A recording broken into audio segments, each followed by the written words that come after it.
Piu say day, Piang Lebon Sanje, Pile Malo, Que, La Pagine. She got you, Loa Puna Male, Pura Mave, Chitamide. Did the Chiali, TSA, say cool, Webio, Mabono. သူငယ်ငယ်တော့ဒီ main ကလေးကလောင်းကအချစ်ကိုစိတ်ဝင်စားဘူးဒါပေမဲ့အရွယ်တစ်ခုရောက်လာတဲ့အခါလောင်းကအရွယ်လွန်တဲ့အပြူကြီးဖြစ်လာတော့မှသူရင်ခုန်တက်လာတယ်တယောက်တည်းနေရတာကိုပြင်းလာတဲ့အခါမှာသူအဖော်လိုချင်လာတယ်ပေါ့နော်အဲ့ဒီလိုပုံစံမျိုးလေးဆိုတော့တချင်းပုံစံလေးကချစ်စရာကောင်းပါတယ်ဒီတချင်းကလေအပွားရဲ့နောက်ထပ်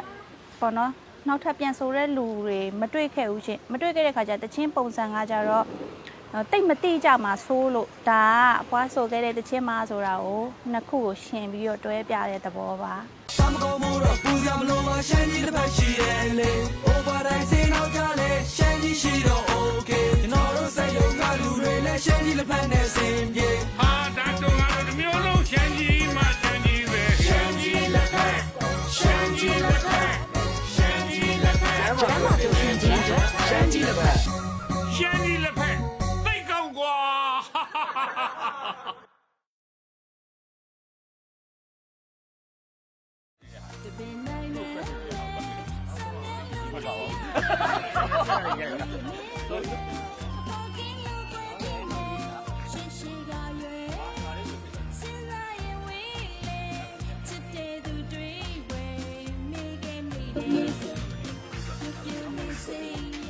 好，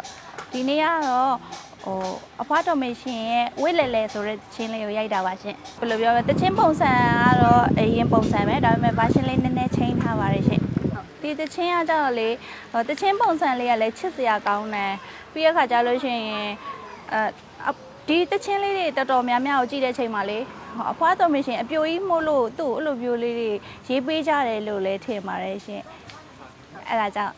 အမတ်တရအနေနဲ့ပြန်ဆိုတာပါအခက်ခဲရကြတော့အရန်တော့မရှိဘူးနည်းနည်းစင်တူရိုးမဖြစ်အောင်တော့မူရင်းပုံစံမပြအောင်တော့နည်းနည်းစူးစမ်းထားပါရဲ့ရှင်ဒီတချင်းကလေအပွားရဲ့နောက်ထပ်ပေါ့နော်နောက်ထပ်ပြန်ဆိုတဲ့လူတွေမတွေ့ခဲ့ဘူးရှင်မတွေ့ခဲ့တဲ့ခါကျတချင်းပုံစံကကြတော့တိတ်မတိကြမှာဆိုးလို့ဒါကအပွားဆိုခဲ့တဲ့တချင်းမဆိုတာကိုနှစ်ခုကိုရှင်ပြီးတော့တွဲပြတဲ့သဘောပါတူတာတော့မဟုတ်ဘူးရှင်အမှန်ကတော့ပြန်ဖော်တဲ့သဘောပါဒီတချင်းမှာဆိုလို့ရှိရင်တော့စိုးရိမ်တာကကြတော့မူရင်းလိုမျိုးလည်းမဟုတ်ဘူးဆိုတာမျိုးတော့စိုးရိမ်နေရှင်မူရင်းပုံစံမျိုးကကြတော့လေအခုအနေထားနဲ့ကြတော့ဆိုလို့ကမဖြစ်ဘူးလေနော်မူရင်းအဲ့တချင်းကိုလည်းဒီ YouTube မှာရိုက်ပြီးတော့နားထောင်ကြည့်ပါလို့တော်တော်လေးကိုနှင်းနှေးလေးပေါ့နော်သူခေတ်နဲ့သူကတော့ဟုတ်တယ်လေဒါပေမဲ့ဒီခေတ်မှာကြတော့နည်းနည်းပုံစံချိန်မှတင်းတော်တာဆိုတော့ပုံစံလေးချိန်ထားပါတယ်ဒီတချင်းကကြတော့လေတီးလုံးပုံစံတွေပါတွေကကြတော့ချိန်လိုက်တဲ့အခါနှစ်ခုပေါ့နော်သွားလို့ရတဲ့အနေအထားလေးဖြစ်နေတဲ့အတွက်ကြောင့်လည်းပါပါတယ်တချို့တချင်းတွေဆိုလို့ရှိရင်လုံးဝလုံးလို့မရတဲ့ချင်းတွေရှိရဲ့ဥပမာအဖြစ်ကျေးစစ်တမန်တို့လိုမျိုးတကယ်ကန်ဝင်တွင်ပြီးတော့မှလူတိများနေတဲ့အဲ့လိုမျိုးတချင်းတွေဆိုလို့ရှိရင်တော့လုံးဝမချင်းတင်ဘူးပေါ့နော်ဒီဟာလေးတွေကကြတော့ပြန်ဆိုရဲလူလည်းမရှိဘူးနောက်ထပ်လည်းအစ်စ်အဆန်းလေးလည်းဖြစ်ချင်တယ်ဆိုတော့ခါကျဒါလေးကတော့ချင်းလို့လည်းရတာနဲ့လုံးလိုက်တာပါဟုတ်ဒီတချင်းလေးကိုအခုကတော့ MTV လေးကပုံစံ fancy ပုံစံလေးပေါ့နော်အပျော်ပုံစံလေးရိုက်တာပေါ့နော်မကြခင်အတော်အတွက်မှာ box ဆိုတဲ့ program ကနေပြီးတော့မှတင်ပေးပါမယ်ပြီးလို့ရှိရင်ဒီလင်းလက်ရွှေကြီးရဲ့ page ကနေရော YouTube ကနေရောတင်ပါမယ်ရှင်ရှိတယ်အများကြီးအတိမတ်ပြုတ်ပေးစေချင်တာပေါ့နော်ဘာလို့လဲဆိုတော့ line မတူတဲ့လူတယောက်အနေနဲ့ရောစိုးရိမ်လဲစိုးရိမ်နေပြီးတော့အများကြီးလဲအားပေးစေချင်တာပေါ့အမှန်တမ်းပြောရရင်တော့ဒီတချင်းကိုမဆိုခင်တော်တော်ကြာကြာကလေးကလေ့ကျင့်ပြီးတော့မှဆိုနေရတာလေးတွေတော့ရှိတယ်ဟုတ်တချို့နေရာမှာဆိုလို့ရှိရင်ဒီဆွဲလိုက်တဲ့နေရာလေးတွေပေါ့နော်အတန်ခိုးဆိုရတဲ့နေရာလေးတွေဒီတချင်းမူရင်းမှာလည်းပါတယ်ပေါ့နော်အဲ့ဟာလေးတွေကိုလည်းပုံစံမတိမ်မယိမ်းလေးဖြစ်အောင်ထိကိုလိတ်ဆိုရတာလေးလည်းရှိပါရှင်လောလောဆယ်ကကျတော့ဒီအိမ်မှာလည်းကိစ္စလေးရှိရတဲ့ဆရာမကြီးမတော်ရသေးဘူးရှင်ပြီးရင်တော့သွားပါမယ်ဒီတချင်းရိုက်ပြီးရင်တော့သွားဖို့ရှိပါရှင့် ထမင်းစားခဏီအိမ်မှာလှုပ်ရင်းနဲ့လဲဆိုတယ်ရေချိုးရင်းနဲ့လဲဆိုတယ်မိဖို့တိုင်ရတဲ့လဲဒီတချင်းမှတစ်ချိန်လုံးဆိုတော့အခုအိမ်မှာဆိုမမေကတချင်းဟိုအလို့ရတဲ့လို့မရှိဘူးလေအခုမမေတော်မှဒီတချင်းအလို့ရနေဟိုဝမ်းတာကိုယူရတာပေါ့နော်ဘာလို့လဲဆိုတော့ဒီကာလပေါ့နော်ဒီကာလမှာဒီတချင်းနဲ့ဒီအသက်အရွယ်နဲ့ဒီတချင်းနဲ့ကလည်းကိုနဲ့ကနည်းနည်းလေးများအဝင်ခွင်ကြဖြစ်နေသလားလို့ဘယ်လိုကြောင့်ဖြစ်မလဲအပြိုကြီးလေအပြိုကြီးဆိုတော့နည်းနည်းလေးများတချင်းနဲ့များအဝင်ခွင်ကြဖြစ်နေပြီလားလို့ဟုတ်ကဲ့ပါဒီတချင်းလေးကိုပေါ့နော်တခြားနားဆင်ပြီးလို့ရှိရင်လည်းဝေဖန်အပ်ပေးပါလို့နောက်တစ်ခုကောင်းတာပဲဝေဖန်ဖြစ်တယ်ဆိုးတာလည်းဝေဖန်လည်းဖြစ်တယ်ပေါ့နော်စိတ်မဆိုးပါဘူးရှင်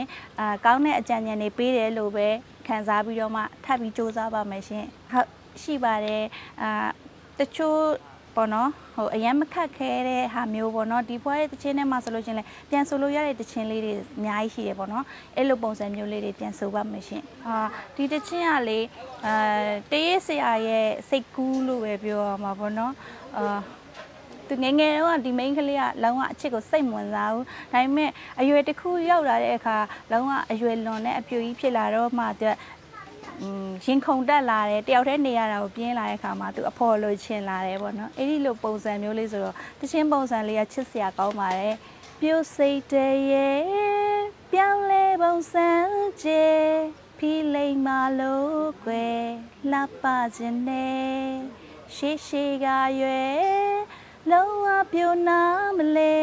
အခုတော့မှပဲကွယ်ချစ်တတ်မိတယ်တပင်နိုင်နမ်းမဲစံမြန်းလို့နေရတယ်ပြိုမေရမဲမဲအပေါ်ကင်းလို့ကွယ်ပြင်းနေရှိကရွယ်လုံးဝပြိုနာမလဲအခုတော့မှပဲကွယ်ချစ်တတ်မိတယ်